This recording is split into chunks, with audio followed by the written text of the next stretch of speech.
Hello everybody, welcome back to WWTF. We want to patch the game show. I'm Mike C. I'm Fred Wise. Today we're here to talk about Assassin's Creed Syndicate. All right. Before we show you a little gameplay, we're going to give it our rating. Mike? I give Assassin's Creed Syndicate a 3 out of 5. All right. Okay. Why is that, Mike? After you give your stuff, I can tell you why. Me, I'm going to give it, I'll go with 2 out of 5. I'm comfortable with that. Okay. The graphics for me were not that mind-blowing. There were, from what I hear, now I don't know this to be fact, but the game is short, and a lot of people are having problems with this game. So it's another game that may have been rushed out, that the bugs wasn't taken care of, and if that's the case, which I don't know to be proven to be fact because I haven't experienced anything, it's another stab wound for Ubisoft. Okay. With me, my runners in, we're playing with the game. Sometimes you would hit like walls, you know what I'm saying, as far as like the guy just wouldn't go nowhere. But it wasn't as y'all can tell, you know, Assassin's Creed Unity, I gave that like, that was horrible. And this isn't that horrible, okay? They actually did some things right with this game. The graphic-wise, as far as the buildings and the environment, I think are really good. But as far as the character animations, I even like the clothing. The clothing looks pretty good. But as far as the characters' facials and stuff like that, I think they could have did a lot better with what they gave us. So, yeah, that's what it basically is. Well, let's shoot into some gameplay. All right. So we're starting. There are two twins, Evie and Jacob. I'm starting with Jacob. All right, now, Mike, let me ask you a question. Since you are more of a fan of Assassin's Creed than I am, how does this story follow or tie into the previous games? Okay, with Unity, I'm not going to lie and say I beat Unity. I stopped playing Unity because of all the bugs. Okay, but beforehand, the whole thing about Assassins, basically, you're with the Assassins and then the Templars. They've been going back for a long time. And basically, the Templars, of course, are trying to do world type of domination type of stuff. But the Assassins are there to stop them. And they're searching for what they call pieces of Eden.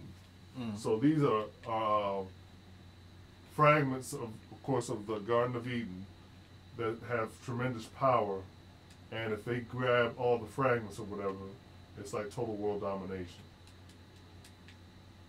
So let me get this straight, because like I said, I'm not a follower of the Assassin's Creed.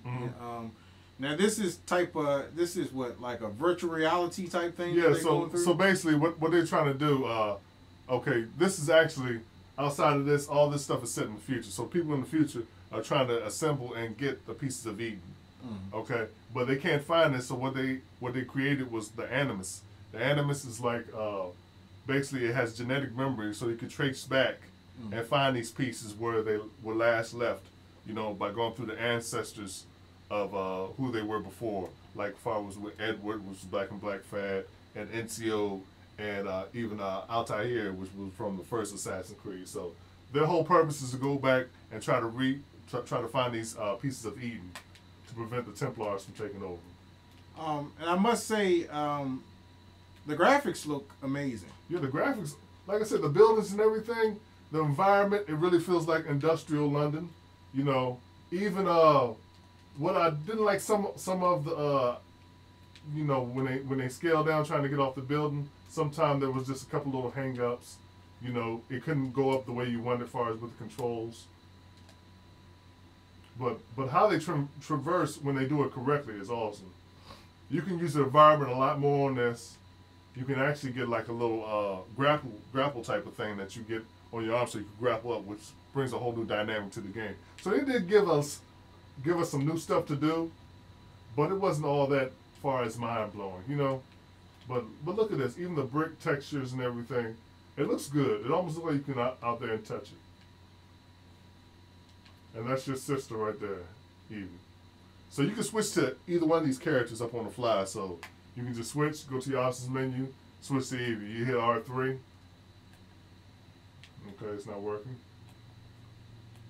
Okay, it's not working. I don't know why it's not working, but you can hit R3. Okay, because I have a mission to go through first. Do the first synchronization. That's why I couldn't switch to Eevee. Sorry, that's my fault. That wasn't game error right there. That was just my error. But even how it transverse, you see this?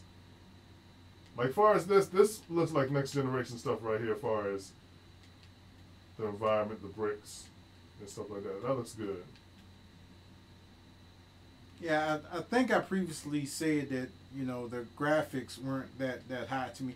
Some of the stuff it's just, look guys, man, we're at the next generation phase of this, and some of this stuff, it's just not good enough. You know, we were promised cinematic graphics on the next generation consoles. Like the gameplay would look like the cinematic movies, and some games we're not getting that. You know. What about the Order? Oh my God, the Order. I mean, as much crap as I give the Order, it was a beautiful game, but it was the storyline is what made it horrible. But beautiful, absolutely beautiful game.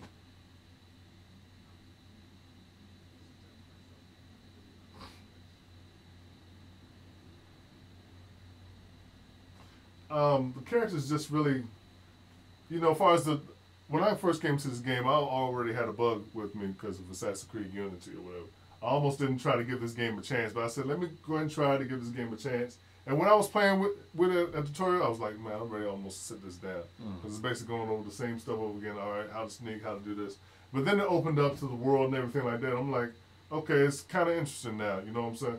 It's a whole lot of punching more than the other Assassin's Creed. So it's like a little, it's almost like a little brawler back and forth a little bit. But I like some games like that. But let me show you this. Yeah, Leap of Faith. That's classic. That's been in all the Assassin's Creed. But there's a lot of room for improvement up in this game. As far as the vehicles that you can get into right now, of course, is the carriage. You can go hijack somebody. I'm about to go hijack a carriage. See if they let me. No, they're not going to let me because I got to follow this guy. When you're on strictly story-driven missions, where you need to follow somebody, you got to follow them. You couldn't break off from that as far as if it's completely a story-driven type of mission. So is this a true open world type game? Well, I have not been all the way to the edge of the map, so I really don't know, say, if it's a true open world game. Like all the other previous Assassins, it's open world up in that little section, you know what I'm saying? There is a boundary, there's something that you can't cross. Oh, okay. Because remember, these are supposed to be genetic memories. They only go through with what they see, you know what I'm saying, what they've been through, so. I can see it on that aspect that everything's not open, but far as this right here, it's a pretty big area. Let me bring up the map. This is the map, okay? This is the whole London. So you go all these places. So it's a lot of stuff to explore. And when this open up, after you finish with this right here, you have different gangs and stuff you need to take down to open up more and more of the world and everything so you can see everything. Okay. All right.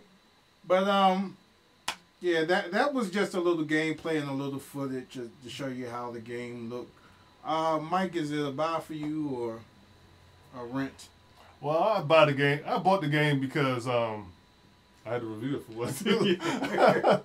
But I was willing to give Assassin's Creed another chance because I thought they learned a little from the mistakes. They did learn some, but still, they need to stop trying to push these games out every year. You know what I'm saying? Give time for better development. You know what I'm saying? To flesh out the story, to make it more appealing, to give us that drive that'll make the game better for the gamers and better for everyone. You know what I'm saying? Because you want the word of mouth of people saying, man, Assassin's Creed, man, this new one, they did it right. They did everything they're supposed to do. Man, they was on point with everything. You know what I'm saying? You want that as a game. Me playing these games or whatever, it's entertainment. And as far as some of the, you know, the history and stuff like that, I dig that stuff. But when they mess it up, man, it's a hard pill to swallow. Yeah. Even though I gave it a low rating, it is a buy. It's a fun game to play. To me, the graphics are not all that exciting for me. Some of the stuff, like the detailing of the scenery, is pretty good. And they did pretty good. But I want detail of the characters as well. Correct. So, you know, everybody has their own opinion about it, but go get it. Really go get it. And it came out on Xbox One and P4. Sorry, Wii U. And PC don't come out till the 19th. Oh, wow. PC is always late, y'all, but supposedly that's to make it better and stuff. So, alright, so to wrap it up, we'll see you next time on WWTF. We want the facts. James Show. See you guys next time.